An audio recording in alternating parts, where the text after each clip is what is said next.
اعوذ باللہ من الشیطان الرجیم بسم اللہ الرحمن الرحیم۔ حضرت ابو بکر رضی اللہ تعالیٰ عنہ سے روایت ہے کہ رسول اللہ صلی اللہ علیہ وآلہ وسلم کی خدمت میں ایک شخص نے عرض کیا، یا رسول اللہ صلی اللہ علیہ وآلہ وسلم، آدمیوں میں کون بہتر ہے؟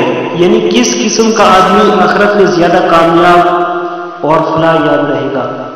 آپ صلی اللہ علیہ وآلہ وسلم نے ارشاد فرمایا کہ وہ جس کی عمر لمبی ہوئی اور اس کے اعمال اچھے رہے۔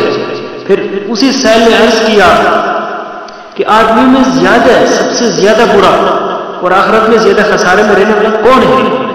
تو آپ صلی اللہ علیہ وآلہ وسلم نے ارشاد فرمایا، جس کی عمر لمبی ہوئی اور اعمال اس کے برے رہے۔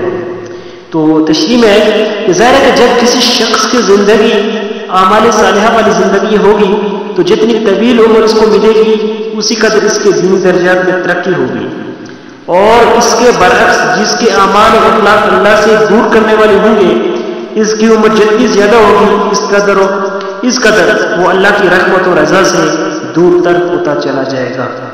اللہ ہمیں عمل کی توفیق عطا فرمائے۔ واخر دعوانا الحمدللہ رب العالمین۔